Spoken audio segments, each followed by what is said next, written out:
আর একটু আস্তে ঢুকাও, আমার অনেক লাগছে তো। এই তো, একটু কষ্ট করো, আর একটু ঢুকলেই হয়ে যাবে। আমার মনে হয় ঢুকবে না, তুমি শুধু শুধু আমাকে ব্যথা দিচ্ছ। কে বললো ঢুকবে না? এই তো আর একটু গেলেই হয়ে যাবে। আহ, লাগছে তো। একটু সাবান লাগিয়ে নিব কি? শুধু শুধু আমাকে কষ্ট দিতে এসেছো। সাবান দিয়ে ঢোকালে পরে আবার বের করতে হবে না নাকি? তখন তো আবারও ব্যথা পাবো। এটার কখনোই বের করতে হবে না, আজকের পর থেকে এভাবেই থাকবে। কি, পাগল হয়ে গেছো নাকি? যখন আমার বিয়ে হবে তখন কি করব? তখন তো এটা বের করতেই হবে। বের করতে হবে না, এটা যেমন আছে তেমনই থাকবে। আহ, লাগছে। আচ্ছা, তুই একটু দাঁড়া, আমি সাবান নিয়ে আসি। পুরো গল্পটি শোনার আগে কেউ বাজে কমেন্ট করবেন না। চলুন, সাবান আনতে আনতে আপনাদের পুরো ঘটনাটা খুলে বলছি। সুমিকে ঘরে বসিয়ে রেখে আমি সাবান আনতে ওয়াশরুমের দিকে চললাম। এতক্ষণ যার সাথে ছিলাম সে আমার খালাতো বোন সুমি। অনেকদিন পরে শহর থেকে খালামণির সাথে আমাদের বাড়িতে বেড়াতে এসেছে। সুমি ক্লাস 7-এ পড়ে, আর আমি এসএসসি কমপ্লিট করে এ বছরে কলেজে ভর্তি হয়েছি। সুমিকে দেখতে একদম পরীর মতো সুন্দর, ফর্সা, গায়ের রং, শরীরের গোস্ত কম, মনে হয় সারাক্ষণ বুকে নিয়ে আদর করতে থাকি। গ্রামে প্রতি বছর মেলার আয়োজন করা হয়, নানান রকমের খাবার সাথে মেয়েদের সাজুগুজু করার বিভিন্ন রকমের কসমেটিকও পাওয়া যায়। রাতে বন্ধুদের সাথে আড্ডা জমিয়ে অনেক রাতে বাড়িতে এসেছি। সকালে আম্মুর ডাকে আরামের ঘুমটা হারাম হয়ে গেল। কিরে, আর কত ঘুমাবি? কলেজে যেতে হবে না? ভর্তি হওয়ার পরে তো ক্লাস করার কোনো নামগন্ধই দেখছি না। এইভাবে চললে পাশ করতে পারবি তো? সকাল সকাল কি শুরু করলে? সবেমাত্র কলেজে ভর্তি হয়েছি, এখন ক্লাস করতে হবে নাকি? কয়েকদিন যাওয়ার পরে ক্লাস করব না হয়। এমন করে চললে কলেজে যেতে হবে না, বাবার সাথে ব্যবসা করতে যেতে হবে। একটা মাত্র ছেলে আমার, কত স্বপ্ন দেখে রেখেছি, মনে হয় সেটার একটাও কোনোদিনই পূরণ হবে না। কলেজে ভর্তি হওয়ার পর থেকে ক্লাস করতে যায়নি। আম্মু প্রতিদিন বলে কলেজের ক্লাস করার জন্য, কিন্তু একদিনও না যাওয়ার কারণে রোজ সকালে এসে ডাকাডাকি করে। আমি বিরক্ত হয়ে বললাম, আহ মা, সকাল সকাল কি শুরু করলে তুমি? আমি কি শুরু করেছি? আচ্ছা, শুয়ে শুয়ে ঘুমা তবে। মনে রাখিস, যদি রেজাল্ট ভালো না হয় তাহলে আর পড়াশোনা করতে হবে না, সোজা ব্যবসায় বসিয়ে দেব। আম্মুর কথার কারণে আর ঘুমটাই হলো না। উঠে ফ্রেশ হয়ে খাওয়া শেষ করে কলেজে চলে গেলাম। বিকেলে বাসায় ফিরে মাত্র একটু ঘুমিয়েছি, তখনই সুমির ডাক শুরু হয়ে গেল। ধুত! ওই ভাইয়া, উঠো। আর কত ঘুমাবে? আজকে না আমাকে নিয়ে মেলায় যাওয়ার কথা ছিল? আমি ঘুমের ঘুরে বললাম, উফ, আরে একটু ঘুমাতে দে, বিকেল হলে নিয়ে যাব। এখনো বিকাল হওয়ার বাকি আছে নাকি? একটু পরে অন্ধকার নামে আসবে। কত বাজে? 5টা। কিছুটা শীত, এই সময় সকলের ঘুমটা বেশি শান্তি দেয়। ভাবলাম সকালে ঘুম না হলেও বিকেলে একটু শান্তিতে ঘুমাতে পারবো। সেটাও আর হলো না সুমির জন্য। অবশেষে মানিব্যাগে কিছু টাকা আর সুমিকে সাথে নিয়ে মেলায় যাওয়ার উদ্দেশ্যে বের হলাম। আম্মু পিছন থেকে বলল, সাবধানে যাবি, আর রাত হওয়ার আগেই বাসায় চলে আসবি। সুমি আমার সাথে চারপাশে সবুজে ঘেরাও গ্রামীণ রাস্তা দিয়ে হাঁটতে শুরু করলো। কিছুটা হেঁটে যাওয়ার পরে মেলার বিভিন্ন রকমের খাবারের সুগন্ধি নাকে আসতে শুরু করলো। সুমিকে দেখে ভেবেছিলাম 10 টাকার মুড়ি খেয়ে হয়তো আর কিচ্ছু খেতে পারবে না, কিন্তু শুটকি মানুষ এত খেতে পারে এটা আমার কখনোই জানা ছিল না। একটার পর একটা খেয়ে খেয়ে আমার মানিব্যাগের 12টা বাজিয়ে দিয়েছে। এরপরেও তাকে জিজ্ঞেস করলাম, আর কি কি খেতে ইচ্ছে করছে? আজকে অনেক কিছু খেয়ে ফেলছি, এখন আর কিছু খেতে ইচ্ছা করছে না, চলো বাসায় চলে যাব। রাত হলে আমার অনেক ভয় করে। আমার সাথে এসে এত ভয়ের কি আছে? হ্যাঁ, আম্মুর কাছে শুনছি গ্রামে সন্ধ্যা নেমে আসলে শিয়াল রাস্তায় বের হয়ে আসে।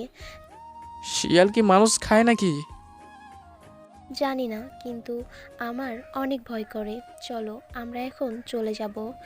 সময়ের কথায় মাঝে মাঝে ভয়ের একটা অংশ দেখা যাচ্ছে। সূর্য অস্ত যাবে যাবে মনে হচ্ছে, হয়তো কিছুটা পথ যাওয়ার পরে রাত নেমে আসবে। তখন শিয়ালের ডাকে সুমির অবস্থা কী হবে বুঝতে পারছি না। মেলা থেকে বের হওয়ার সময় হঠাৎ সুমি একটুর জন্য দাঁড়িয়ে গেল। পিছনে ফিরে দেখি লাল রঙের ছুরির দিকে এক পলকে তাকিয়ে আছে। হয়তো আমার কাছে টাকা নেই, তাই পছন্দের ছুরিগুলো চাওয়ার সুযোগও পাচ্ছে না। একটু পরে আমার সাথে হাঁটতে শুরু করলো আর বলল, ভাইয়া, আসার সময় যে কবরস্থান দেখলাম ওই দিক দিয়ে কি যাবে না কিন্তু? কেন? আমার ভয় করে। এই রাস্তা ছাড়া অন্য রাস্তা দিয়ে বাসায় গেলে অনেক রাত হয়ে যাবে। আর তুই এত ভয় পাচ্ছিস কেন? আমি সেটাই বুঝতে পারছি না। রাতে আমার অনেক ভয় লাগে। আমি তোর সাথে আছি নাকি? তাহলে এত ভয় পাওয়ার কি আছে? সাথে থাকলে কি হবে? টিভিতে দেখছি সাথে যে থাকে তার শরীরে আত্মা প্রবেশ করে, আর তখন কাউকে চিনতে পারে না। পাগলি একটা। এবার তাড়াতাড়ি চল, বেশি দেরি হলে আম্মু আবার বকাবকি করবে। বারবার বলেছে রাত না করার জন্য। হয়তো সুমির এত ভয় পাওয়ার কারণ হলো সে ভূতের মুভি দেখে। আমারও সাথে হাঁটতে ভয় করছে তার। চারদিক থেকে অন্ধকার নেমে আসলো। সুমি আমার শরীরের সাথে শরীর লাগিয়ে একটা হাত শক্ত করে জড়িয়ে ধরে, গায়ের সাথে পা মিলিয়ে হাঁটছে। হঠাৎ কিছু একটা আওয়াজ শুনে আমাকে শক্ত করে জড়িয়ে ধরে কাঁপতে শুরু করলো সুমি। আমি তাকে বললাম, আরে কিচ্ছু না তো। সুমি ভয়ে ভয়ে বলল, আমি যাব না, আমার অনেক ভয় করছে। আরে পাগলি, চোখটা খুলে দেখো, কিচ্ছু নেই। পাখি ছিল, সেটাই উড়ে গেছে। সুমি ভয়ে ভয়ে চোখ খুলে এদিক সেদিক তাকিয়ে দেখলো কিচ্ছুটি নেই, কিন্তু তার মনের ভয় এখনও পুরোপুরি কাজ করছে। বাসায় এসে একটা দীর্ঘশ্বাস ফেললো সুমি। খাওয়া শেষ করে রাতে আর দেরি না করে তাড়াতাড়ি ঘুমিয়ে পড়লাম। পরদিন কিছু টাকা নিয়ে মেলায় গেলাম সুমির পছন্দের ছুরিগুলো কিনে আনার জন্য। বাসায় এসে সুমিকে বললাম, রাতে একটু আমার রুমে আসতে পারবি? কেন? তোর জন্য একটা উপহার এনেছি। সত্যি? দেখি কি এনেছো। এখন না, রাতে সবাই ঘুমানোর পরে আমার রুমে আসবি, আমি দরজা খুলে রাখবো। ওকে। রাতের খাওয়া শেষ করে সবাই বসে গল্প জমিয়েছে। অনেকক্ষণ গল্প শেষে সবাই ঘুমিয়ে পড়ল। আমি অপেক্ষা করছি সুমির জন্য। সুমি কি আসবে নাকি ঘুমিয়ে পড়েছে কে জানে। হঠাৎ কে যেন দরজার কাছে এসে দাঁড়িয়ে পড়ল। একটু পরে সুমি ভেতরে প্রবেশ করে দরজাটা লাগিয়ে দিল। তারপর আমার কাছে এসে বলল, কি এনেছো দেখি। ছুরিগুলো বের করে সুমির সামনে তুলতেই অবাক হয়ে আমাকে জিজ্ঞেস করলো, চুড়িগুলো আমার পছন্দ হয়েছিল, তুমি বুঝলে কেমন করে? তাহলে আমার কাছে যে টাকা ছিল না সেটা তুই বুঝছিস কেমন করে? আমি তোমাকে দেখেই বুঝেছিলাম তোমার টাকা শেষ হয়ে গেছে। আমিও দেখে বুঝতে পেরেছি আমার পাগলিটার ছুরিগুলো পছন্দ হয়েছে, কিন্তু আমার কাছে টাকা নেই বলে চাইতেই পারছে না। তাই তো ছুরিগুলো নিয়ে আসলাম। দেখি এবার হাতটা দাও, আমি পরিয়ে দিচ্ছি। চুড়িগুলো হাতে পরিয়ে দিয়ে যত ঝামেলা শুরু হয়ে গেল। গায়ে গোস্ত না থাকার কারণে একটু বুদ্ধি করে ছোট সাইজের ছুরি নিয়ে এসেছি। এখন এত বড় বিপদে পড়ে গেলাম, সাবান ছাড়া আর কোনো বুদ্ধি খুঁজে পাচ্ছি না। ওয়াশরুম থেকে সাবান নিয়ে রুমে এসে দেখি কষ্ট করে ছুরিগুলো পরার চেষ্টা করছে। সুমির হাতে সাবান লাগিয়ে ছুরিগুলো খুব সহজে পরিয়ে দিলাম। সুমি হাতে ছুরিগুলো নিয়ে বারবার আয়নার সামনে দাঁড়িয়ে দেখছে আর আমাকে জিজ্ঞেস করছে, কেমন লাগছে আমাকে? অনেক সুন্দর লাগছে গো। আমাকে একটা ছবি তুলে দিবে? কিন্তু আমার ফোনে তো চার্জ নেই। থাকবেই না তো, সারা রাত মেয়েদের সাথে কথা বলে ফোনে চার্জ থাকবে কেমনে? কি বলছিস? আমি আবার কোন মেয়ের সাথে কথা বললাম? আমি দেখেছি, কিন্তু তুমি একদম মিথ্যা বলবে না। কার কথা বলছিস তুই? সাদিয়া জান্নাত কে ছিল? তোমাকে বারবার ফোন দেয়, মেসেজ দেয়। তুই সাদিয়ার কথা বলছিস? আরে পাগলি, সাদিয়া আমার বেস্ট ফ্রেন্ড। আমরা একসাথে পড়াশোনা করি। তাহলে সেদিন তুমি আমাকে কেন বলেছিলে একটা মেয়ের কোনো ছেলে বন্ধু থাকতে পারে না? সেটাই তো, তুইও কোনো ছেলের সাথে কথা বলতে পারবি না। তাহলে তুমিও ওই মেয়ের সাথে কথা বলতে পারবে না। বুঝতে পারছি না সাদিয়া আবার কি ক্ষতি করলো। দেখো ভাইয়া, আমি এত কিছু জানি না। তুমি আর সাদিয়ার সাথে কথা বলবে না, বাস। যদি বলো তাহলে আমি আর কোনো দিন তোমার সাথে কথা বলবো না। মহা ঝামেলায় পড়ে খেলাম মনে হচ্ছে। সাদিয়া আর আমি একসাথে পড়াশোনা করি। আমাকে কলেজে না পেয়ে কয়েকবার ফোন করেছিল, তাই সুমি এভাবে রেগে আছে। কিছুদিন আগে আমি শহরে গিয়েছিলাম খালামণির বাসায়। সেদিন সুমিকে একটা ছেলের সাথে কথা বলতে দেখে অনেক বকা দিয়েছিলাম। তারপর সুমি বলেছিল আর কোনোদিনও কোনো ছেলের সাথে কথা বলবে না, তাই আজকে সেটার উদাহরণ দিচ্ছে আমাকে। আমি সুমির কাঁধে হাত দিয়ে বললাম, আচ্ছা, আমার পাগলিটা যা বলবে আমি তাই করব, কেমন? আর কখনো সাদিয়ার সাথে কথা বলবে না। মনে থাকবে? হুম, মনে থাকবে গো। 2 দিন পরে আমি বন্ধুদের সাথে আড্ডা শেষ করে বিকেলে বাসায় এসে দেখি সুমি কোথাও নেই। খালামণির থেকে জানতে পারলাম ছাদে বসে আছে। তারপর আমি কাছে গিয়ে বললাম, কি হলো, এভাবে মন খারাপ করে বসে আছিস কেন? আমার কথার কোনো উত্তর না দিয়ে চুপ করে আছে। আমি সামনে গিয়ে দেখি সুমির চোখ থেকে পানি ঝরছে। আবারও বললাম, কি হয়েছে, তুই এভাবে কান্না করছিস কেন? খালামণি বকা দিয়েছে বুঝি? না। তাহলে এভাবে কান্না করছিস কেন? নাকি শহরের ওই ছেলেটা কথা মনে পড়ছে? আমার ভালো লাগছে না, তুমি এখন থেকে চলে যাও প্লিজ। আচ্ছা বাবা, কি হয়েছে বলতে হবে তো নাকি? না হলে কি করে বুঝবো কেন কান্না করছিস? আম্মু বলেছে কালকে বাসায় চলে যাবে। সুমির চলে যাওয়ার কথা শুনে আমারও বুকটা কেমন করে উঠলো।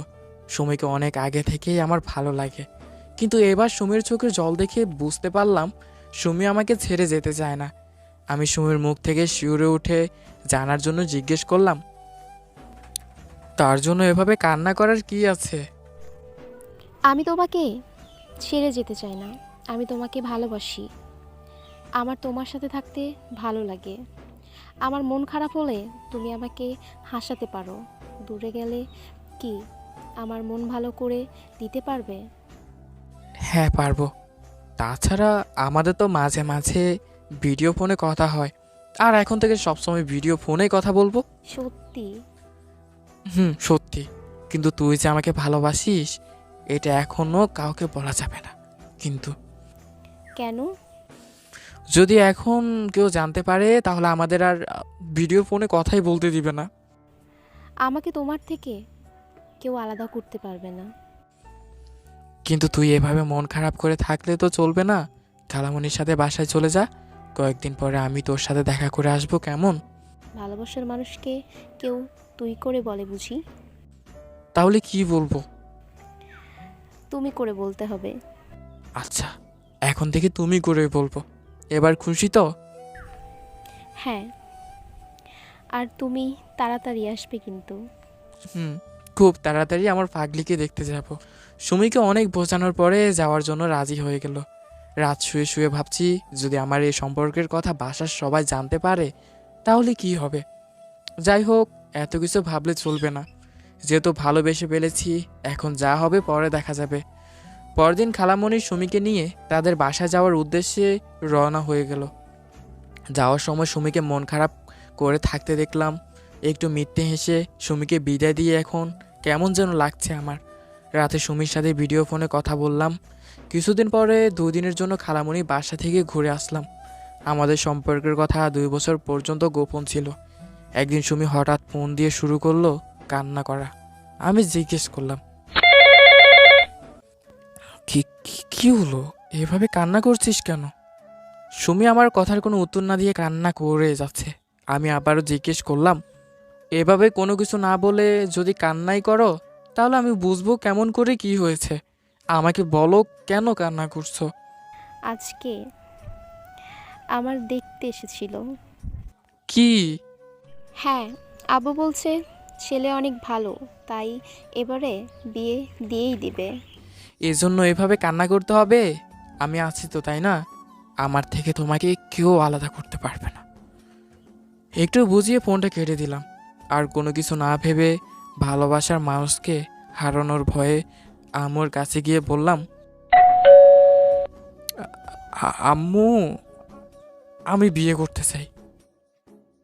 হঠাৎ বিয়ে করার কথা বলছিস? কোনো মেয়েকে পছন্দ করিস নাকি? হুম। কে মেয়েটা? বাবার নাম কি? আমি সুমিকে ভালোবাসি। কোন সুমি?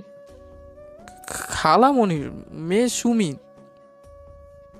এখন মজা করার সময় না, ফ্রেশ হয়ে খেতে আয়, আমি ভাত দিচ্ছি। আম্মু, আমি মজা করছি না, আমি সত্যি সুমিকে ভালোবাসি। তুই পাগল হয়ে গেছিস নাকি? আমি সুমিকে না পেলে সত্যি পাগল হয়ে যাব। সুমিও আমাকে ভালোবাসে। প্লিজ সুমিকে আমার করে দাও। আজকে সুমিকে দেখতে এসেছিল। কিন্তু আমিও তোমার কাছে হাত জোর করে বলছি, যদি সুমিকে না পাই তাহলে আমিও মরে যাব। আম্মু আমার কথা শুনে হঠাৎ চমকে গেল। ভালোবাসার মানুষকে হারানোর ভয়ে আজকে আর দেরি না করে সব বলে দিলাম।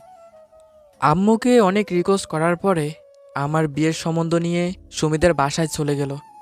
আমি সুমির সাথে কথা বলে সব বুঝিয়ে দিলাম। কেউ যদি তার কাছে জানতে চায় আমাকে ভালোবাসে নাকি, তাহলে হ্যাঁ বলবে। সারাদিন আম্মুর অপেক্ষায় করছিলাম কি খবর নিয়ে আসে এটা জানার জন্য।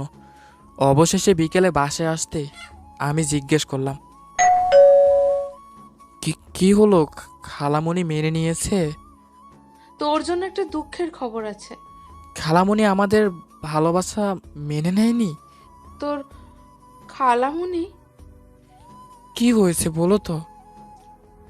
তোদের ভালোবাসা মেনে নিয়ে ওই বিয়েটা ভেঙে দিয়েছে। আর সামনে শুক্রবার তোদের বিয়ে। কি সত্যি বলছো তুমি? হুম, সত্যি। সুমির সাথে কথা বললাম। সুমির মনে খুশিতে দিশাহারা হয়ে আছে। অবশেষে ধামে শুক্রবার সুমিকে নিয়ে বিয়েটা করে বউ করে ঘরে নিয়ে আসলাম। বাসর করে এসে দেখি শুটকি বউ সেজে বিছানার উপর বসে আমার জন্য অপেক্ষা করছে। দরজাটা লাগিয়ে দিয়ে কাছে চলে আসলাম। তারপর সুমির মাথায় ঘোমটাটা তুলে তাকিয়ে আছি এক দৃষ্টিতে। সুমি আমাকে বলল, কি হলো এভাবে, কি দেখছো? আমার শুটকি বউটাকে অনেক সুন্দর লাগছে। আগে বুঝি সুন্দর ছিলাম না? আজকে বেশি সুন্দর লাগছে। সুমি কিছুটা লজ্জা পেয়ে মাথাটা নিচু করলো। আমি হাত দুটো ধরতেই মনে পড়ল আমার দেয়া চুড়ি দুটোর কথা। সুমি এখনও চুড়িগুলো হাতে রেখে দিয়েছে। পিছি বউকে আদর করতে করতে ঘুমিয়ে পড়লাম। সো এই ছিল আজকের গল্পটি।